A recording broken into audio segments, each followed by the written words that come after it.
നമസ്കാരം. റാഫ്റ്റോക്ക് മലയാളത്തിലേക്ക് ഏവർക്കും സ്വാഗതം. ആദ്യ 2 മത്സരങ്ങൾ കൊച്ചിയിൽ കളിച്ച കേരള ബ്ലാസ്റ്റേഴ്സിന് ഇനി 3 മത്സരങ്ങൾ എവേ മത്സരമാണ്. അതിൽ ആദ്യത്തെ മത്സരം നാളെ, അതായത് എവേ മത്സരങ്ങളിലെ ആദ്യ മത്സരം നാളെ നോർത്ത് ഈസ്റ്റ് യുണൈറ്റഡിനെതിരെ ഗോഹട്ടിയിൽ നടക്കുന്നു. നാളെ രാത്രി 7:30 ആ ഒരു മത്സരം. അത് കഴിഞ്ഞാൽ പിന്നെ വീണ്ടും എവേ മത്സരമാണ്. ഒക്ടോബർ 3 കലിംഗ സ്റ്റേഡിയത്തിൽ കേരള ബ്ലാസ്റ്റേഴ്സ് ഒഡീഷ FC-ക്കെതിരെ കളിക്കും. തീർന്നില്ല, വീണ്ടും ഒരു എവേ മത്സരം കൂടി ബ്ലാസ്റ്റേഴ്സിന് കളിക്കേണ്ടതുണ്ട്. അത് മുഹമ്മദൻ SC-ക്കെതിരെ ഒക്ടോബർ 20 ബ്ലാസ്റ്റേഴ്സ് ഇറങ്ങുന്നത്.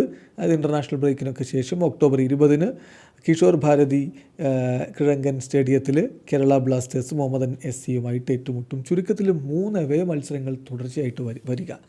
ഇത് യൂറോപ്പിലൊന്നും അങ്ങനെ കോമൺ ആയിട്ടുള്ള കാര്യമല്ല എന്ന് കേരള ബ്ലാസ്റ്റേഴ്സിൻ്റെ കോച്ച് മിക്കായൽ സ്റ്റാർ പറയുന്നു.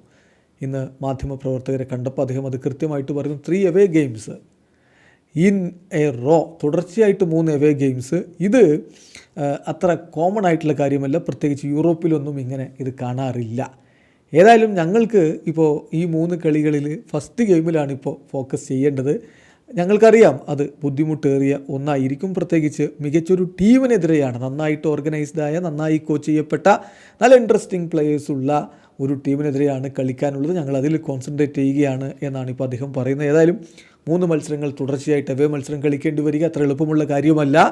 പക്ഷേ അതിൽ ഗെയിം ബൈ ഗെയിം ആയിട്ട് എടുക്കാൻ മിക്കായൽ സ്റ്റേർ തയ്യാറാകുന്നു. ആദ്യ ഗെയിമിലാണ് ഇപ്പോൾ ഫോക്കസ് ചെയ്യുന്നത്. അത് നാളത്തെ കളിയാണ്. നാളെ നോർത്ത് ഈസ്റ്റ് യുണൈറ്റഡിനെതിരെ മികച്ചൊരു റിസൾട്ട് ഉണ്ടാക്കിയാൽ അത് ബ്ലാസ്റ്റേഴ്സിൻ്റെ ആത്മവിശ്വാസം വർദ്ധിപ്പിക്കും എന്ന കാര്യത്തിൽ തർക്കമേ വേണ്ട. വീഡിയോ അവസാനിക്കുന്ന ഫുട്ബോൾ ലോകത്തെ കൂടുതൽ വിശേഷങ്ങളുമായി റാഫ്റ്റോക്സിൻ്റെ എത്താം.